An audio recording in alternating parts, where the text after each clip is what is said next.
Hi friends, మన సౌర కుటుంబంలోని గ్రహాలను గమనిస్తే ఒక్కో ప్లానెట్ ఒక్కో రంగులో ఉంటుంది. భూమి నీలి రంగులో, అంగారకుడు ఎరుపు రంగులో, శనిగ్రహం బంగారు ఛాయలో కనిపిస్తాయి. అయితే అంతరిక్షంలో ఒక వింత గ్రహం ఉంది. అది అచ్చం ఒక గులాబీ రంగు బంతిలా మెరుస్తూ కనిపిస్తోంది.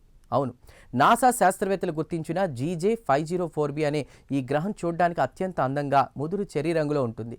మన సౌర కుటుంబంలోని అతిపెద్ద గ్రహం జూపిటర్ కంటే ఇది 4 రెట్లు భారీగా ఉంటుంది.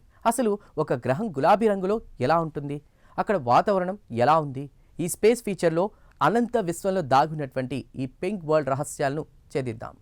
నాసా శాస్త్రవేత్తలు గుర్తించిన ఈ GJ504b గ్రహం చూడడానికి ఒక ముదురు చెర్రీ రంగులో ఉన్నప్పటికీ ఆ గ్రహం నుంచి వెలువడే విపరీతమైన వేడి వల్ల అది అంతరిక్షంలో ఒక అందమైన గులాబీ రంగు బంతిలా మెరుస్తూ కనిపిస్తుంది. అందుకే దీన్ని ప్రపంచవ్యాప్తంగా పింక్ ప్లానెట్ అని పిలుచుకుంటారు. ఈ వింత గ్రహం మన నుండి సుమారు 57 కాంతి సంవత్సరాల దూరంలో ఉన్న వర్గో నక్షత్ర మండలంలో ఉంది. హవాయిలోని సుబారు టెలిస్కోప్ దీన్ని మొదటిగా గుర్తించింది. శాస్త్రవేత్తలు దీన్ని ఇన్ఫ్రారెడ్ కెమెరాల ద్వారా చూసినప్పుడు ఇది గులాబీ రంగులో మెరుస్తూ కనిపించి అందరినీ ఆశ్చర్యపరిచింది. సాధారణంగా గ్రహాలు నక్షత్రం నుండి వచ్చే కాంతిని రిఫ్లెక్ట్ చేస్తూ ఉంటాయి, కానీ ఈ గ్రహం మాత్రం తన సొంత వేడి వల్ల ఇలా మెరుస్తోంది. GJ504b అనేది చాలా కొత్త గ్రహం. ఇది ఏర్పడి కేవలం 160 మిలియన్ల ఏళ్లే అవుతోంది. అంటే మన భూమి వయసుతో పోలిస్తే ఇది కేవలం పసిగుడ్డ అన్నమాట. ఈ గ్రహం ఇంకా పూర్తిగా చల్లబడలేదు.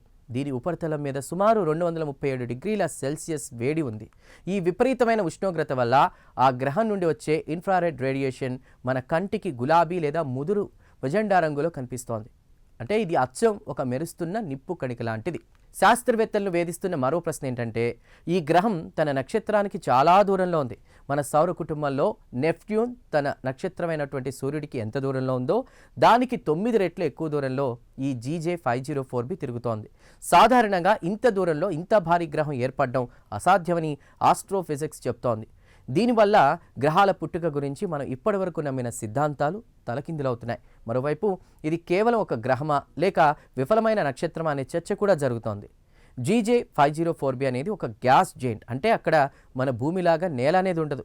అది మొత్తం వాయువులతో నిండి ఉంటుంది. మీరు అక్కడ దిగాలని ప్రయత్నిస్తే కేవలం గాల్లోనే మునిగిపోతారు. అక్కడి వాతావరణంలో ఎక్కువగా హైడ్రోజన్, హీలియం వాయువులు ఉన్నాయి. అక్కడ గాలి పీడనం మన భూమి కంటే కొన్ని వేల రెట్లు ఎక్కువగా ఉంటుంది. కాబట్టి అక్కడ జీవరాశి ఉండడం అసాధ్యమనే చెప్పాలి. కానీ ఆ గులాబీ రంగు మేఘాల మధ్య ఏముందో తెలుసుకోవడానికి నాసా మరిన్ని పరిశోధనలు చేస్తోంది. విశ్వం మనం ఊహించిన దానికంటే చాలా భిన్నమైందని GJ504bని చూస్తే అర్థమవుతోంది. ఒక చోట నీటి లోకం ఉంటే మరో చోట ఇలా అందమైన గులాబీ లోకం ఉండడం అంతరిక్ష వైవిధ్యానికి నిదర్శనం. ఈ గ్రహం గురించి మనం తెలుసుకునే ప్రతి కొత్త విషయం మన సౌర వ్యవస్థ ఎలా ఏర్పడిందో అర్థం చేసుకోవడానికి సహాయపడుతుంది. అంతరిక్షంలో మెరుస్తున్న ఈ పింక్ వరల్డ్ ఎప్పటికీ ఒక అద్భుతమే. చూశారు కదా ఫ్రెండ్స్, అంతరిక్షంలో మెరుస్తున్న గులాబీ గ్రహం GJ504b మీకు ఎలా అనిపించింది? ఆకాశంలో ఇలాంటి రంగుల లోకాలు ఇంకా ఎన్నుంటాయని మీరు అనుకుంటున్నారు? కామెంట్స్లో చెప్పండి. వీడియో నచ్చితే లైక్ చేయండి, షేర్ చేయండి. మరిన్ని మైండ్ బ్లోయింగ్ స్పేస్ అప్డేట్స్ కోసం ఇప్పుడే సబ్స్క్రైబ్ చేసుకోండి.